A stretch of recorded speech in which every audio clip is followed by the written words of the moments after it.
Namah Pranavarthaya Shuddha-jnanaika-murtaye Nirmalaya Prashantaya Dakshinamurtaye Namaha.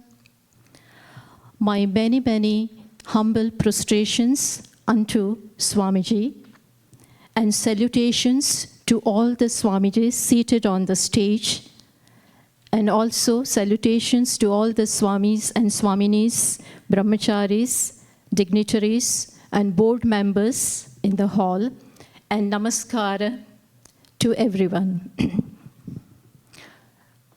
First of all, I would like to express my pleasure in being part of this 37th anniversary celebration of Gurukulam. That there is a Gurukulam like this in this country, where for 37 long years, for 3+ decades, the invaluable knowledge of our scriptures is being imparted day in and day out for 37 long years is not an ordinary thing at all. It is a big blessing.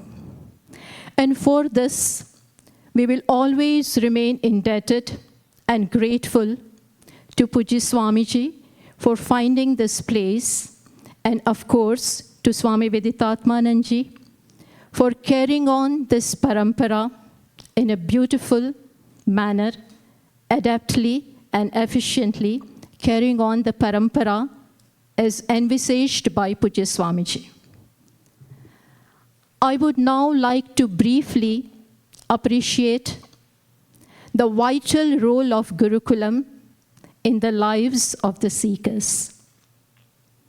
See, there is a very famous statement in Kenopanishad which says, Iha ched avedit atha satyamasti, na ched iha avedit mahati vinashtihi, which means, if one has realized the truth in this life, then one has made it.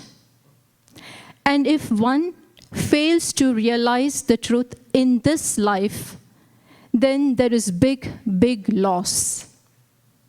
So, in this statement, Kenopanishad categorically underlines the importance of this life, because it says, Iha ched, in this life, if you make it.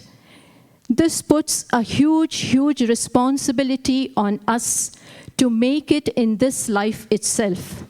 Because otherwise, Shruti also categorically says that otherwise there will be a big loss. Well, you may miss the boat. On one hand, this is the expectation of the Shruti.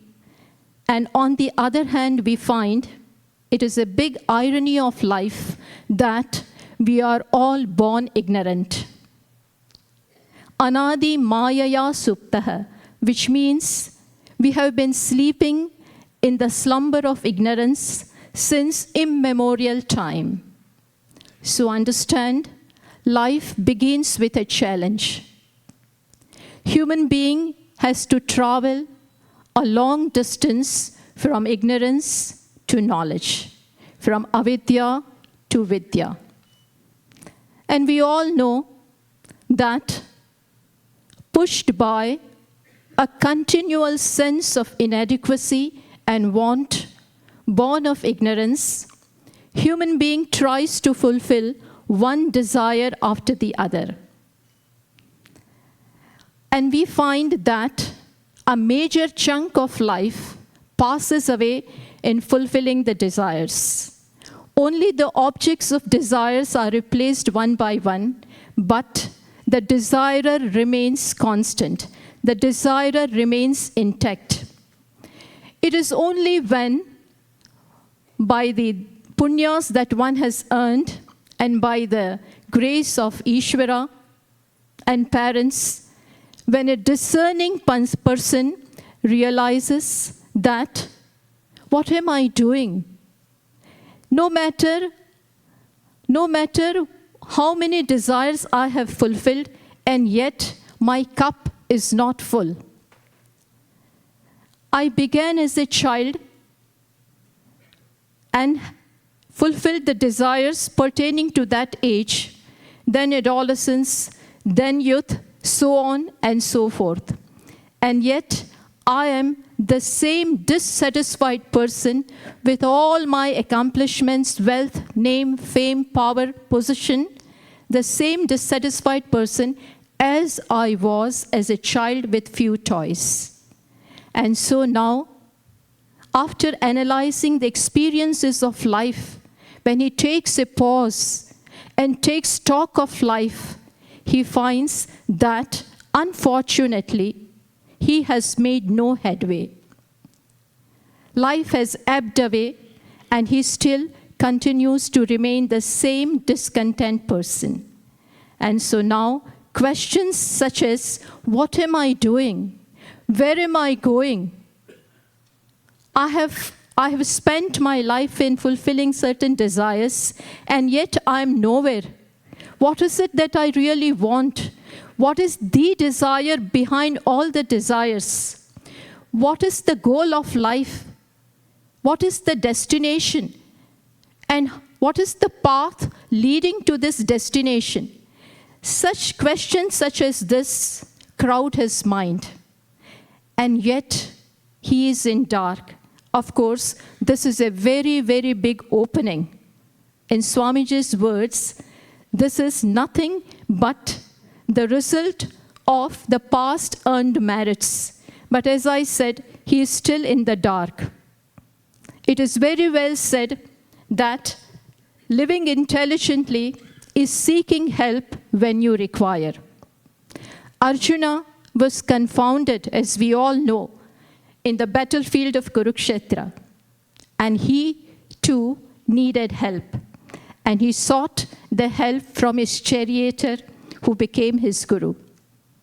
Men of letters like Narada, in spite of all his versatility and scholarships, was also grieving. And he too could see that he himself doesn't have any solution to his problem. And he lost no time in seeking help from Sanat Kumara.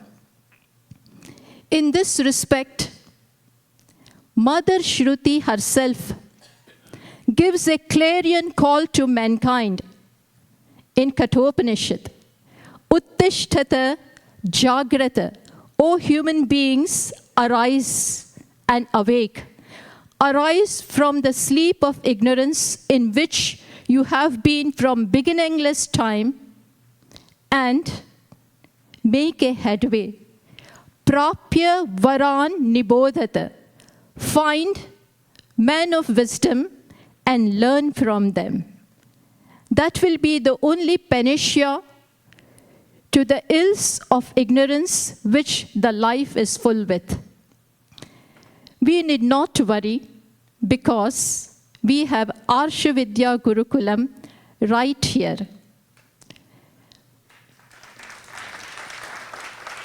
Pujya Swamiji, the visionary that he was, could see that ignorance will soon catch up with human being wherever he is. Sooner or later, these questions are bound to arise in a discerning person. And life is all about making right choices.